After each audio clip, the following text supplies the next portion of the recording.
Welcome to That's the Word, wholesome tales for the whole family. I'm Father James Yamauchi. Today's story, No Man Can Defeat Me. An eagle soared high overhead, just low enough that those on the ground could watch his movements. He must have been startled by something, for the large fish in his talons dropped into the fortress below.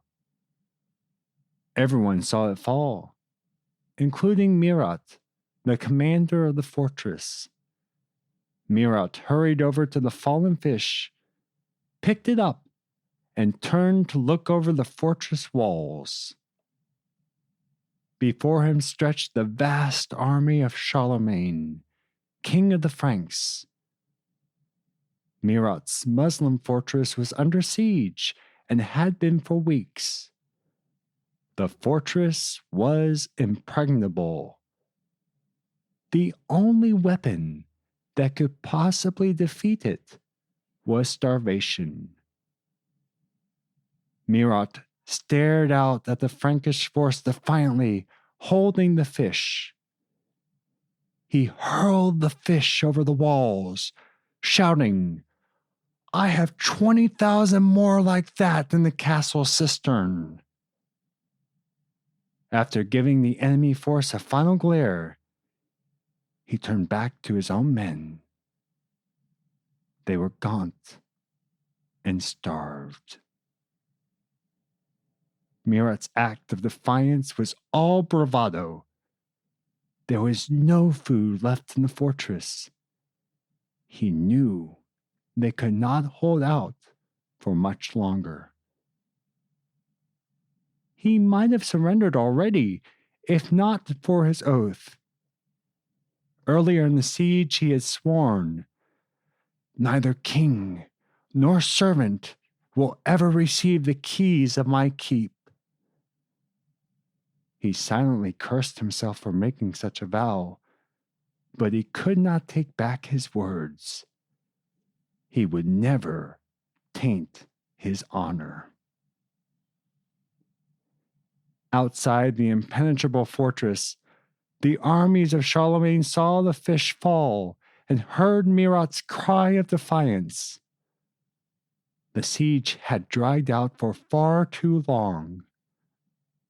Perhaps they should just leave this fortress alone.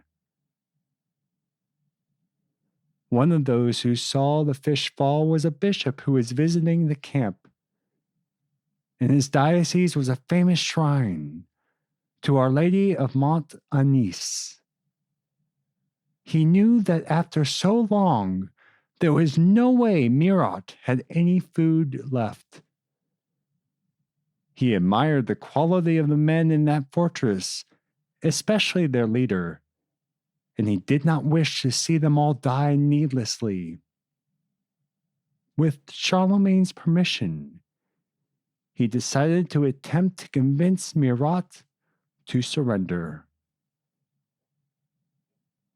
The bishop walked up to the fortress gates.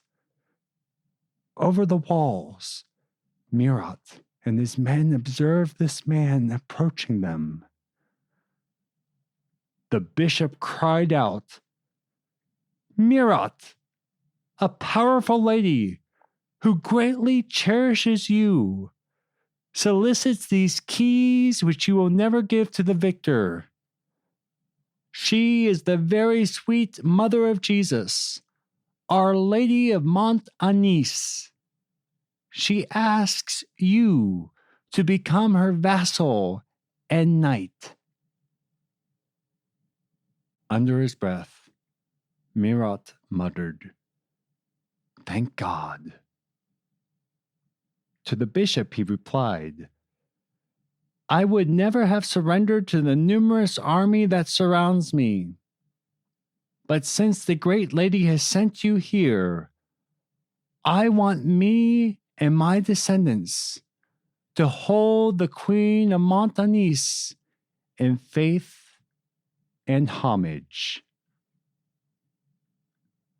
Thus it was that Murat surrendered the impenetrable fortress, not to Charlemagne, but to the representative of Our Lady. Murat became a vassal of the diocese and was baptized. The fortress today bears Murat's Christian name, and its coat of arms includes an eagle with a fish in its talons. Most have never heard of the famous shrine of Mary at Montanis, to whom Murat surrendered. But millions have visited another Marian shrine, which rose over 1,000 years later in the shadow of Murat's fortress. That shrine is built around a grotto where Mary appeared to a young peasant girl, and a spring through which God has wrought many healings. A shrine beneath a fortress renamed after its defender, Murat, who is baptized Loris. Chateau for des Lords. And for this week, that's the word.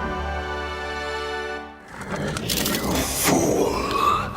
No man can kill me. I am no man.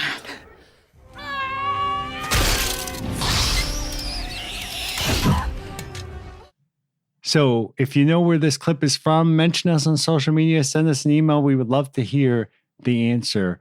I don't know what we can do when you have the answer other than to say you are a great fan of this particular work.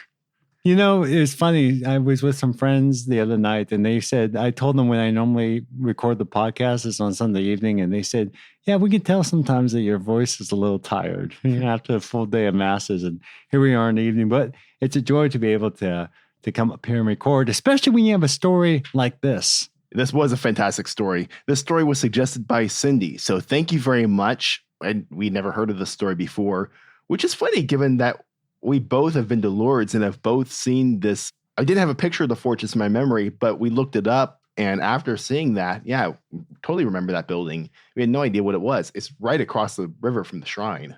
It really is. And it was one of those things that I think I remember saying to myself, it'd be cool to go up and see that fortress just for the view of Lourdes, not anything from the fortress end. But how incredible to know this history. In fact, it was one of those things that we did a lot of research before telling the story because it just seemed too good to be true. And it is true. And it's an awesome story. Absolutely. It really is a funny thing because you totally forget about it just because it looks so weird. The town is rolling hills a bit throughout, but then there's just this big rock in the middle of town that has this fortress on top, and that's about it. So what's the history behind this? When is this taking place? This story takes place in the 8th century. So before, you may be familiar that Spain and the Iberian Peninsula were overrun by the Moors from Morocco, the Muslims pushing up from there. And they weren't reconquered completely until the 1400s. What not as many people realize is that France also was invaded by the Moors at this time, and they captured a good chunk of southern France until they were stopped by Charles Martel, who was Charlemagne's grandfather. So Charles Martel, his son, and his grandson Charlemagne then worked to reconquer the Frankish lands that had been taken by the Muslims, Charlemagne finishing up the job. Lourdes is right on the border between France and Spain, and so it's one of the last territories that Charlemagne had to reconquer. If you're familiar with the medieval Song of Roland, which is about Roland, who was a companion of Charlemagne and died a hero in these wars, this is from that same period of time. And, you know, I was just thinking how fitting it is that you had the fish in the story, which is a great Christian symbol from the earliest part of Christianity. And because of the Greek letters would spell out Christ's name, Jesus Christ, Son of God. So I thought it was very fitting how you have the use of the fish as one of the images that allows the bishop to come up and basically bring salvation to this Muslim leader and also be able to spare the lives of those who were starving in the fortress. If you enjoy That's the Word, please share the word. You can see the story extras for this story, No Man Can Defeat Me, at thunderrock.org, where we'll put some information about Chateau Fort des Lourdes so you can see where it is in relation to the shrine. And if you do get to go to Lourdes, you can also visit this fortress. Thunderrock.org is also where you can sign up for our weekly newsletter and where you can find our social links and our email if you have any feedback or story ideas like Cindy did. Thanks for listening, and join us next Wednesday for another wholesome tale for the whole family.